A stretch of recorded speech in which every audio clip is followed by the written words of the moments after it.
మాత్రమైన అటువంటి కనుకేమో నాలుగేతం రాదు భూమికేతం రాదైనా అది వాళ్ళ తోడు యుద్ధం కాబట్టి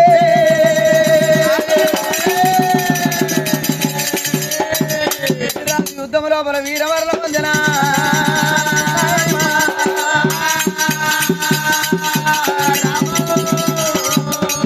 పెద్దిరాజు ఏనాడు యుద్ధం లోపల వీరవర్ల వందిల్లాడు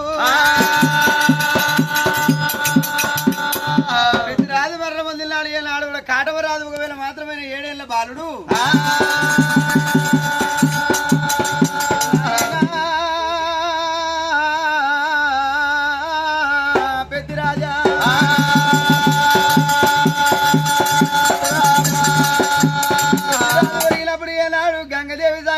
గంగదేవి గొల్లలకు మేనగోడలకు గంగదేవి సాయం తోటి ఏనాడు కడవరాదు నాలుగేదవ రాదు భూమికేదవ రాదు ప్రాణం తీసిండు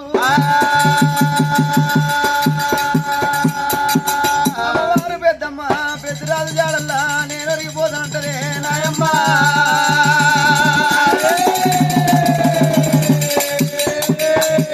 మరి ఏనాడు కొడుకు కాటవరాజును బిడ్డ ఒకవేళ మాత్రమైనా పాయిరముల పాప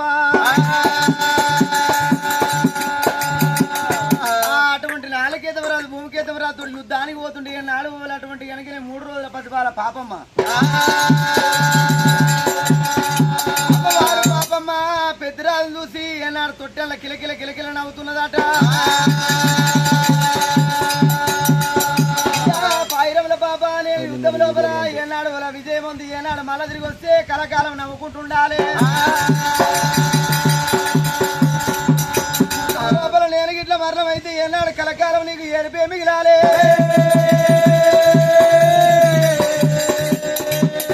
యుద్ధం లోపల అడిగిపోయింది ఏనాడు అమ్మవారు పెద్దమ్మ అటువంటి కాటవరాజును పాపమును తెచ్చి ముత్తరాజు వాడల్లా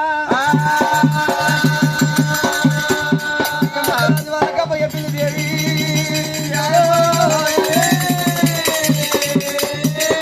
అమ్మవారు ఏనాడు శ్రీకాంతి మనవడు ఏరవచ్చిందిరా పెద్దమ్మ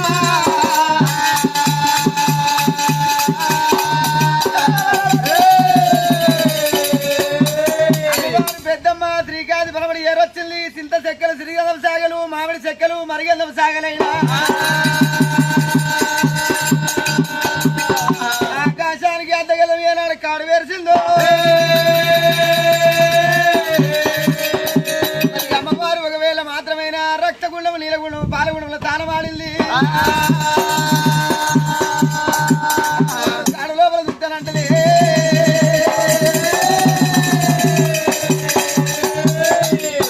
ముత్తరాజు వాళ్ళల్లో ఏనాడు 2 పిల్లల అప్పయ్యప్ప ఏనాడు అమ్మవారి కలియమాత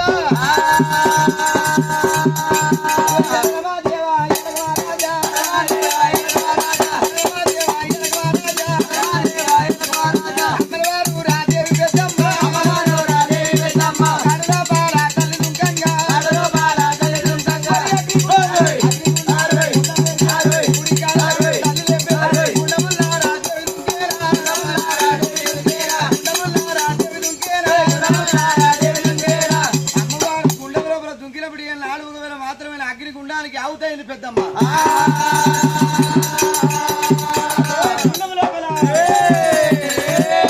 శక్తి రూపము దేవి ఎత్తేనా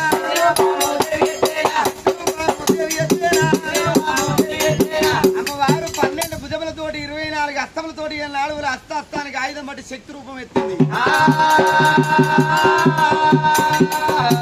ఒకవేళ ఎడగొల్ల బలగాన ఎదురులేని దేవతను ముత్తరాజు జిల్లాలో ముందాడు విల్లనన్నది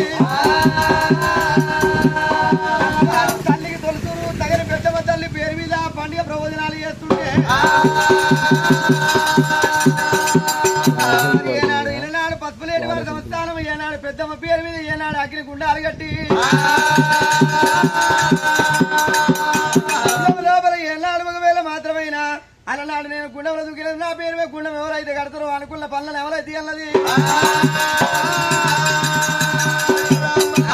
పెద్దమ్మ 7 జనం సరిపడ ముక్తి మోక్షం ఒడిగడతానన్నది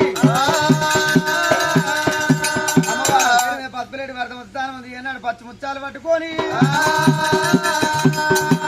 కళ్యాణం